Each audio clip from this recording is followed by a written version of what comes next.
G&T show is intended for mature audiences.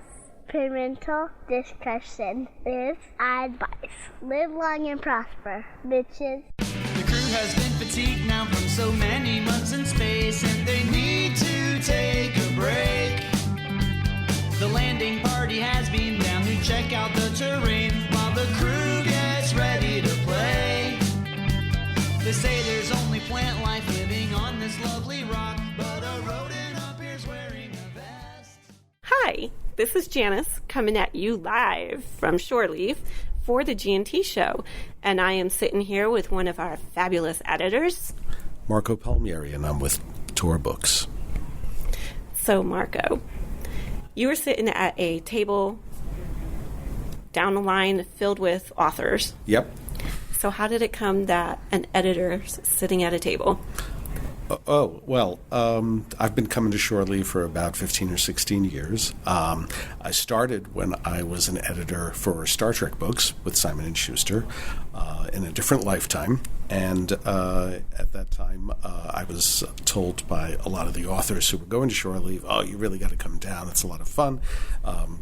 Everybody there is really into the Star Trek books that you're editing, so please, make some time to come down. I finally did. I really enjoyed myself, and the folks at Shore Leave really liked having me, so they gave me a table during Meet the Pros to talk with people from.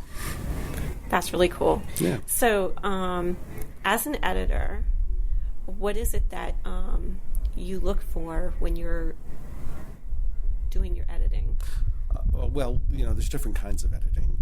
The kind of editing that I do is acquiring, which basically means I review submissions that come in to me from agents and authors and decide whether or not they're books that, I'd like to publish. Once I've made that decision to go forward with a project and cut a deal with them, I then offer the author notes for improving the manuscript as needed. And, we discuss that, we work it out, we, reach a point where everybody's happy and we think the book is as good as it can be, and we put it out into the world and hope for the best. That's awesome. So, in that process, have you come across some stuff that would just be something that would make you just outright laugh, or? You mean submissions that were not very good?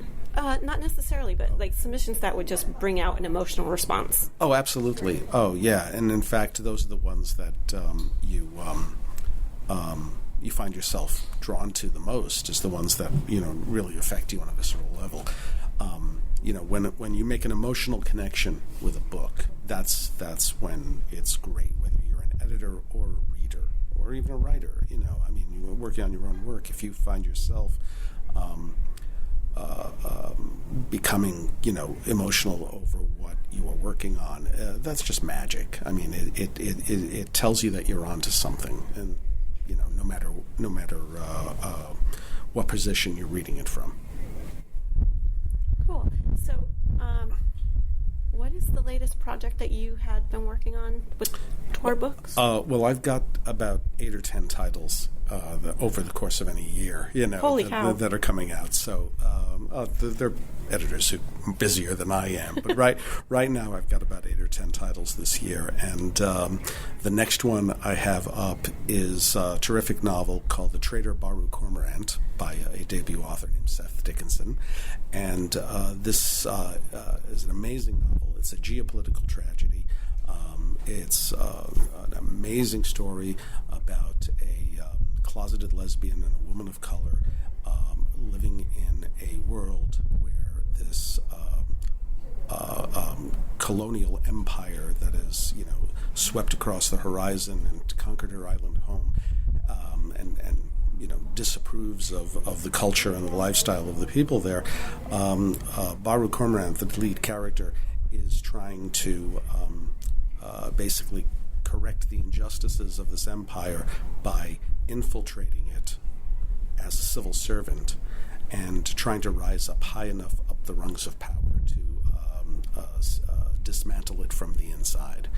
And, she wants to break the system, break the oppression that's going on, and set her people free. And it's just a moving story. It's exactly the kind of thing you asked me about earlier, about books that pull an emotional response from you. This is moving on so many levels. It's heart-wrenching. It just it gets you in the gut. It's a tragedy in the purest sense of the word. It's not a happy story, but it is a fascinating one, and I'm just in love with it. And that'll be coming out on September 15th. We'll have to keep a lookout for that. Oh, please do. You won't be sorry. When you are reviewing all of your materials, is there a certain setup that you use, or like an environment that you create to make your work easier for you, or is it comes in and you? It's a little difficult to say, but I'll tell you this: there's always more work than there seems to be time for, and you try to find time to do it wherever and whenever you can. Whether that's on my commute, on the train in the morning as I'm going into work, or coming home, or giving up my weekends to get some work done, or trying to get something done at the office.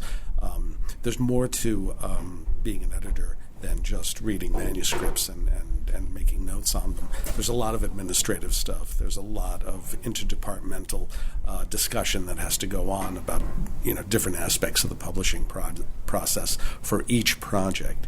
So you stay really busy. And it's a sad truth that it is the hardest thing for an editor to do is find time to actually edit. Oh God.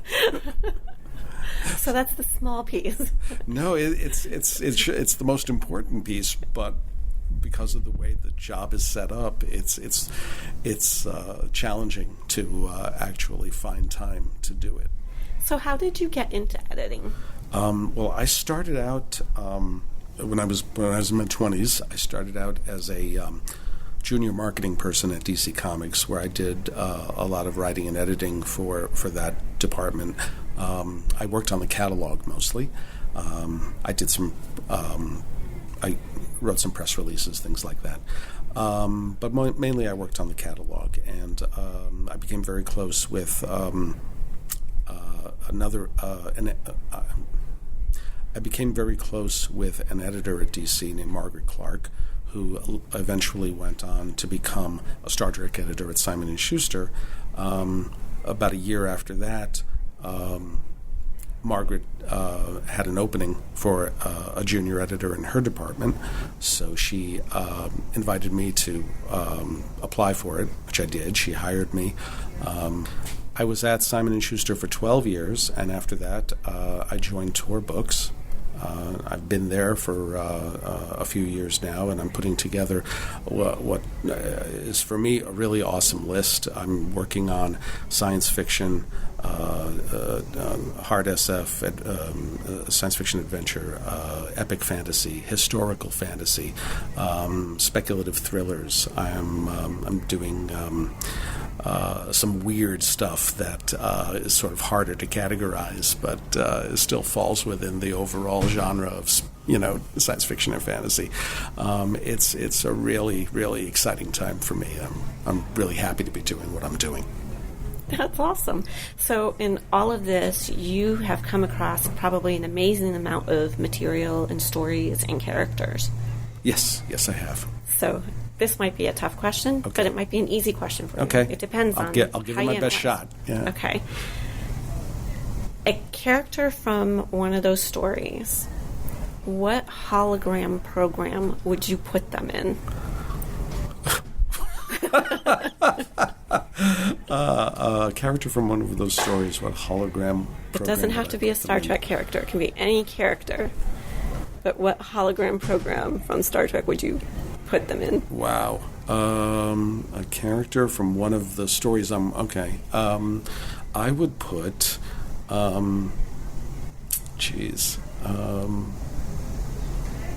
I would put Elaine Kavarian, a necromantic lawyer from Max Gladstone's Craft Sequence, a series of novels, in the world of Dixon Hill, because I think that she would really chew the scenery in that world. She's pretty badass, and she deserves to go up against some badass characters. That's awesome. And that's a book I'm going to have to look at. Yes, please do. Yes. That's another great one. Yeah. Well, I'm working on potentially getting my law degree. Yes. So I love stories that have those types of characters. Oh, yeah. No, Max Gladstone's Craft Sequence is amazing. There are 4 books so far. They're titled 3 Parts Dead, 2 Serpents Rise, Full Fathom 5, and Last First Snow. And in fact, I saw some of them on sale down in the dealer's room if you want to look for them. Good, I get to. They are... They're wild stuff. I call them urban weird. They are set in a made-up world, but they're very contemporary. They feel like they're taking place in our world, except magic is given. Magic is currency. Magic is utilities. It's power, and but it's all very corporate, very, there's a lot of litigation going on. Basically, what Max is doing is he's written speculative thrillers that, it's kind of like, I don't know, John Grisham meets Neil Gaiman. It's pretty wild, entertaining stuff. Really smart, really beautifully written, and if you're looking to be a lawyer, I think you would find these really interesting. Everybody has a book. Yeah. Just one last question. Okay. So, and this is kind of like a little bit off the beaten path. Mm-hmm. I've noticed as I've walked down and struggled to talk to people because I deal with social anxiety, ironically, that many authors are introverted. Yeah. But there are quite a few that aren't. Sure. And even doing something like this where you're talking into a microphone can be a very uncomfortable experience. Yeah. So how do you deal with that type of issue when you're in a situation that calls you out? As you may have gathered, I fall into that latter category. I'm not comfortable in front of a microphone. I'm not comfortable in front of a room full of people. I force myself to do it because I consider it part of my job. I wish I was better at it. I wish I knew how to get better at it, but I try not to take it too seriously and just try to have fun with it. Sometimes it works, sometimes it doesn't. I mean, but the trick is to just have the most fun with it that you can, and hope for the best. Thank you so much. Thank you. Awesome. Thank you for doing this for us. It was my pleasure. Thanks a lot for asking me. Music for the G&T show is provided by Warp 11, Andrew Allen, Grethor, and 5 Year Mission. This has been a Busy Little Beaver production. Some dude walks out, proceeds to explain what it's all about. I sure want to leave. I think you'd agree, but we cannot leave till we find out what it's all about. It's all make-believe, nothing is permanent down here. It's just an amusement park. Bones is now alive, so it's okay for him to say, I'm a doctor, not a shish kebab. Apparently it's okay if we trust an unknown race who can read any one of our thoughts. So be careful what you wish for in this land of dreams come true, 'cause you just might get